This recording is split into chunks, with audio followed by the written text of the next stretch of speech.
الحمدللہ والصلاۃ والسلام علی رسول اللہ۔ چلتے ہوئے دونوں ہاتھ کمر کے پیچھے رکھنے کا حکم۔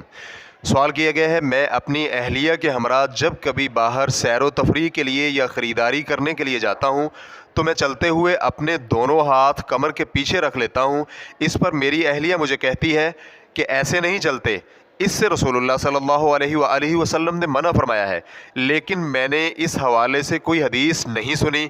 تاہم میں یہ کام کسی کی نقالی میں نہیں کرتا، ہاں میں ایسے ہاتھ رکھنے سے اپنے آپ کو قدر راحت میں پاتا ہوں۔ اب سوال یہ ہے کہ چلتے ہوئے دونوں ہاتھ کمر پر اس طرح رکھنا کہ دائیں ہاتھ سے بائیں کو پکڑا ہوا ہو اور انہیں کوکھ کے برابر کمر پر رکھا ہوا ہو، شریعت میں اس کا کیا حکم ہے؟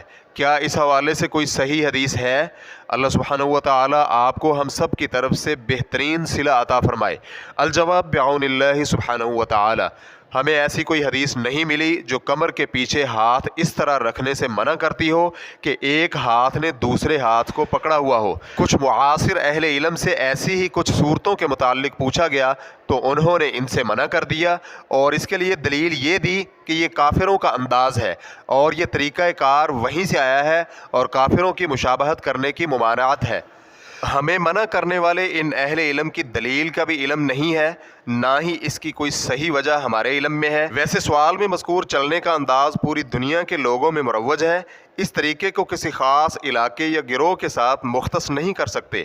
جب معاملہ ایسے ہی ہے تو عادات کے متعلق جب تک اس کے حرام ہونے کی دلیل پیش نہ کی جائے تو وہ اپنے اصلی حکم یعنی اباحت پر ہوگی، اس لیے بغیر دلیل کے اس سے روکا نہیں جا سکتا۔ شیخ الاسلام ابن تیمیہ رحمہ اللہ کہتے ہیں، عادات میں اصل حکم جواز ہے، اس لیے صرف کسی ایسی عادت سے ہی روکا جائے گا جو شریعت میں حرام ہو، وگرنہ ہم اللہ سبحانہ و تعالیٰ کے فرمان قُلْ أَرَأَيْتُم مَّا أَنزَلَ اللَّهُ لَكُم مِّن رِّزْقٍ فَجَعَلْتُم مِّنْهُ حَرَامًا وَحَلَالًا، کہہ دیجئے تم سب بتلاؤ کہ اللہ نے تمہارے لیے جو کچھ رزق نازل کیا ہے تم نے منمانی کرتے ہوئے اس میں سے کچھ کو حلال اور کچھ کو حرام قرار دے دیا ہے، اس کیٹیگری میں شامل ہو جائیں گے۔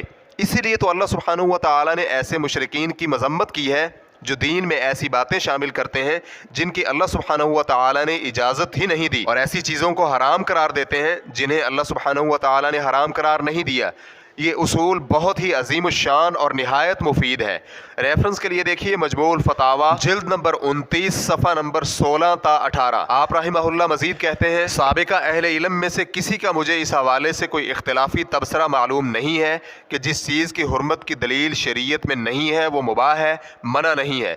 اس حوالے سے اصول فقہ اور فروع فقہ پر گفتگو کرنے والے بہت سے اہل علم نے صراحت کے ساتھ بات کی ہے، بلکہ مجھے محسوس ہوتا ہے کہ کچھ نے تو اس بات پر یقینی طور پر یا ایسے ضمنی طور پر کہ وہ یقینی ہی ہو اجماع نقل کیا ہے۔ ریفرنس کے لیے دیکھیے مجموع الفتاوی جلد نمبر 21 صفحہ نمبر 538۔ اس لیے بنیادی طور پر اصول یہ ہے کہ اس انداز سے چلنا جائز ہے، کیونکہ کوئی ایسی دلیل نہیں ہے جس میں اس انداز کو حرام قرار دیا گیا ہو۔ واللہ تعالی اعلم۔